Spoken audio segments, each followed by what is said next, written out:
नमस्कार दोस्तों।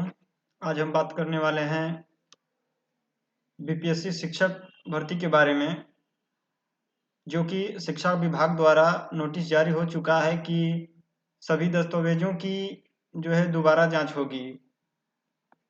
तो आपको किन किन डॉक्यूमेंट्स को जो है उसमें मांगा जाएगा। तो पहले तो आप देखेंगे कि जो थंबनेल में है कि 2 वोटर आईडी है तो जल्द करें ये काम, नहीं तो जाएगी नौकरी। तो चलिए शुरू करते हैं कि क्या क्या जो है प्रश्न है इसमें, जो कि आपको डॉक्यूमेंट जो है मांगा जाएगा बीपीएससी में। अगर पहला देखेंगे कि 2 जगह की वोटर आईडी है तो जा सकती है नौकरी। क्या करें? अगर आप पहले कहीं रह चुके हैं तो वहाँ का भी वोटर आईडी बनवाए हैं और बिहार का है तो आपका वहाँ को होगा ही। अगर 2 जगह की वोटर आईडी है तो आपकी नौकरी जा सकती है। तो इससे बचने के लिए आपको क्या करना होगा? तो चलिए शुरू शुरू करते हैं। पहला क्वेश्चन तो यही था कि अगर आपके पास 2 जगह 2 अलग-अलग पते पर वोटर आईडी है तो आप कानूनी रूप से जो है गलत माना जाएंगे। अगर आगे जाकर आपको समस्या पैदा कर सकता है। आपको एक को हटाना, डिलीटेशन और एक को अपडेट करना होगा। तो इसका उपाय ये है। तो देखेंगे कि मतलब इसको कैसे करते हैं। अगर 2 जगह वोटर आईडी है तो क्या करें? स्टेप बाय स्टेप जो है इसमें समाधान हम अब बताने जा रहे हैं। तो पहला स्टेप आपको ये करना होगा कि तय करें कौन सा वोटर आईडी है। तो आप जो है परमानेंट एड्रेस का आपका बिहार का है तो आप तो उनको रखना चाहेंगे। जो बाहरी या कहीं और रह चुके हैं पहले, वहाँ का भी अगर वोटर आईडी है आपके पास तो उसको डिलीट करना होगा।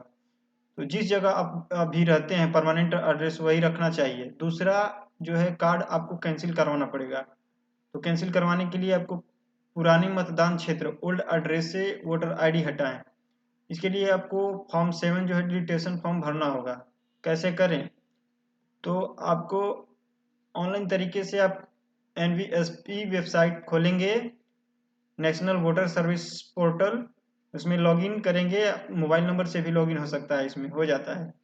मोबाइल नंबर से भी लॉगिन होता है। आपको deletion of name form number 7 जो है आपको भरना चुनना होगा। उसको चुनेंगे, आप डिटेल्स भरेंगे और सबमिट करेंगे। 7 से 14 दिन में पुराना नाम हट जाएगा। अगर आप ऑनलाइन नहीं कर पाते हैं तो कोई भी नज़दीकी जो है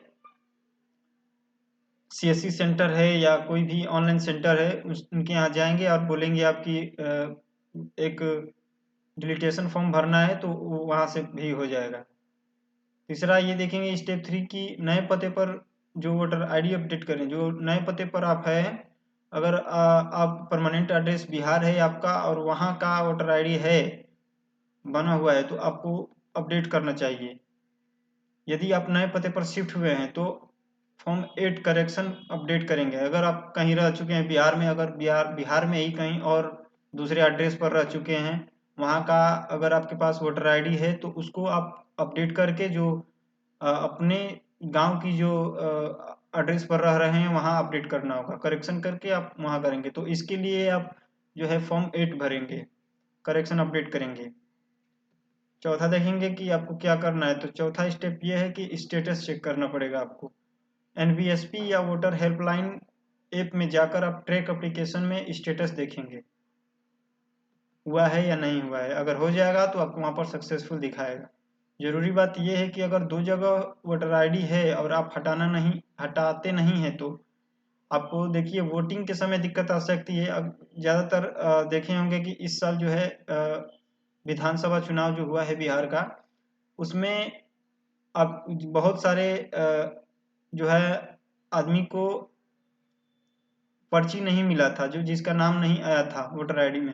वोटर आईडी है लेकिन वोटर लिस्ट में नाम नहीं आया था। दूसरा देखेंगे कि वेरिफिकेशन में आपको समस्या हुआ है। देखिए इसमें दिखा रहा है कि अगर आप जाएंगे कहीं वेरिफिकेशन करवाएंगे तो आपको दिक्कत होगी, क्योंकि आपका 2 जगह का वोटर आईडी है। और पेन आधार लिंकिंग जो है, पेन और आधार लिंक में करेंगे तो आपको मिसमैच दिखा सकता है इसमें।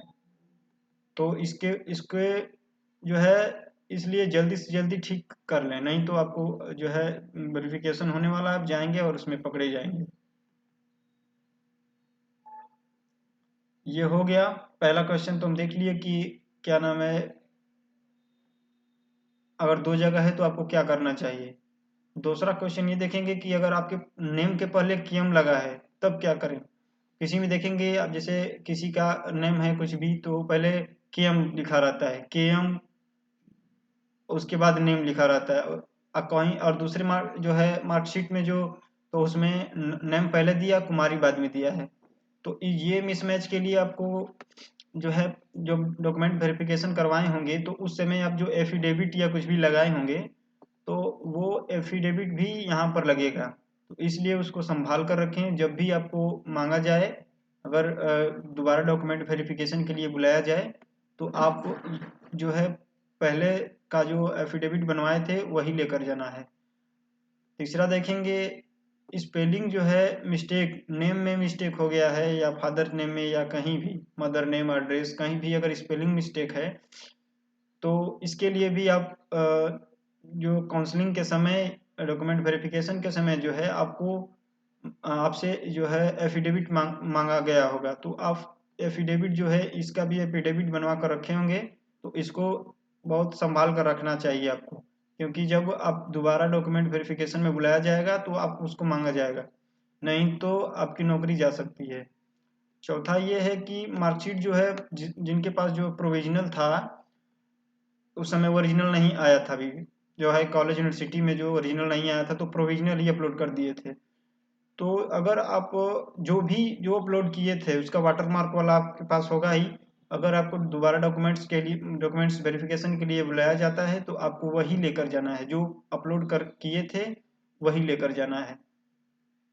तो यही 4 क्वेश्चंस के बारे में आज हम बात करने वाले थे, जो कि आप देख चुके हैं। तो धन्यवाद, फिर मिलते हैं अगली वीडियो में।